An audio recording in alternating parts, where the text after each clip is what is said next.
खबरदार रहने के लिए चैनल को सब्सक्राइब करें और प्रेस करें बेल आइकन।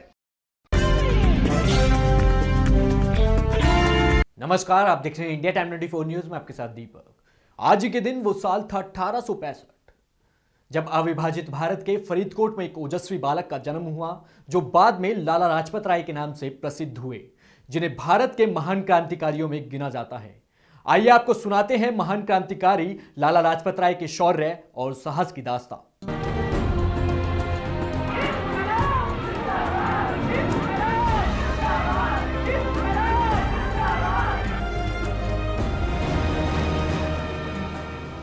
28 जनवरी 1865 को ननिहाल के ढूंढी के गांव में जन्मे लाला लाजपत राय भारत के महान क्रांतिकारियों में गिने जाते हैं, जिन्हें पंजाब के शेर की उपाधि भी दी गई थी। आजीवन ब्रिटिश राजभक्ति का सामना करते हुए अपने प्राणों की परवाह न करने वाले लाला लाजपत राय को पंजाब केसरी भी कहा जाता है। लाला जी भारतीय राष्ट्रीय कांग्रेस के गरम दल के प्रमुख नेता और पूरे पंजाब के प्रतिनिधि थे। उन्होंने कानून की शिक्षा प्राप्त कर हिसार में वकालत शुरू की थी, किंतु बाद में वे स्वामी दयानंद के संपर्क में आने के कारण वे आर्य समाज के प्रबल समर्थक बन गए। यहीं से उनमें उग्र राष्ट्रीयता की भावना जागृत हुई। लाला जी को पंजाब में वही स्थान प्राप्त है जो महाराष्ट्र में लोकमान्य तिलक को प्राप्त है। सन 1880 में लाला लाजपत राय ने कलकत्ता और पंजाब विश्वविद्यालय से एंट्रेंस की परीक्षा एक वर्ष में उत्तीर्ण की और आगे पढ़ने के लिए लाहौर आ गए। यहाँ वे गवर्नमेंट कॉलेज में प्रविष्ट हुए और 1882 में एफए की परीक्षा तथा मुख्तारी की परीक्षा साथ साथ उत्तीर्ण की। यहीं वे आर्य समाज के संपर्क में आए और उसके सदस्य बन गए। लाला हंसराज के साथ दयानंद एंग्लो वैदिक विश्वविद्यालय यानी डीएवी का प्रसार भी लाला जी ने किया। उनकी आर्य समाज के संस्थापक स्वामी दयानंद एवं उनके कार्यों के प्रति अनन्य निष्ठा थी। स्वामी जी के देहावसान के बाद उन्होंने आर्य समाज के कार्यों को पूरा करने के लिए स्वयं को समर्पित कर दिया था। हिंदू धर्म में व्याप्त कुरीतियों के विरुद्ध संघर्ष, प्राचीन और आधुनिक शिक्षा पद्धति में समन्वय, हिंदी भाषा की श्रेष्ठता और स्वतंत्रता प्राप्ति के लिए आर पार की लड़ाई आर्य समाज से मिले संस्कारों के ही परिणाम थे।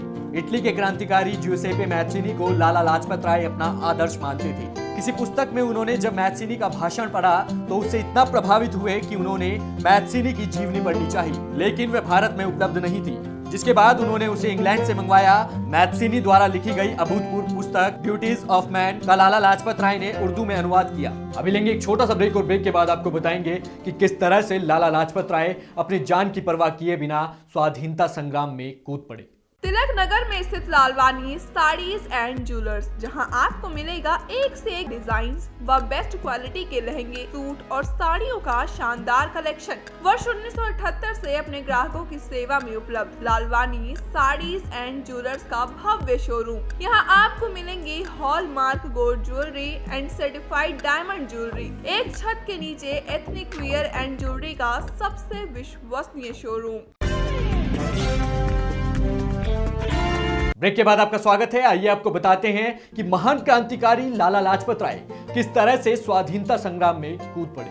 लाला लाजपत राय जब हिसार में वकालत करते थे तब उन्होंने कांग्रेस की बैठकों में भी भाग लेना शुरू कर दिया था और धीरे धीरे कांग्रेस के सक्रिय कार्यकर्ता बन गए थे।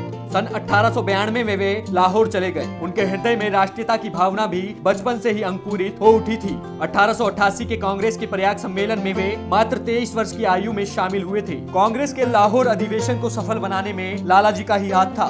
साल 1909 में लाला लाजपत राय गोपाल कृष्ण गोखले के साथ कांग्रेस के एक शिष्टमंडल के सदस्य के रूप में इंग्लैंड गए। यहाँ से वे अमेरिका चले गए। उन्होंने कई बार विदेश यात्राएं की और वहां रहकर पश्चिमी देशों के समक्ष भारत की राजनीतिक परिस्थिति की वास्तविकता से वहां के लोगों को परिचित कराया और उन्हें स्वाधीनता आंदोलन की जानकारी दी। लाला लाजपत राय ने देश भर में स्वदेशी वस्तुएं अपनाने के लिए अभियान चलाया। अंग्रेजों ने जब 1905 में बंगाल का विभाजन कर दिया तो लाला जी ने सुरेंद्र नाथ बनर्जी और विपिन चंद्रपाल जैसे आंदोलनकारियों से हाथ मिला लिया और अंग्रेजों के इस फैसले का जमकर विरोध किया। 3 मई 1907 को ब्रिटानिया हुकूमत ने उन्हें रावलपिंडी में गिरफ्तार कर लिया। रिहा होने के बाद भी लाला जी आजादी के लिए लगातार संघर्ष करते रहे। 3 फरवरी 1928 को जैसे ही साइमन कमीशन भारत पहुंचा, वैसे ही इसके विरोध में पूरे देश में आग भड़क उठी। Simon commission! Simon commission! Bharat माता की जय!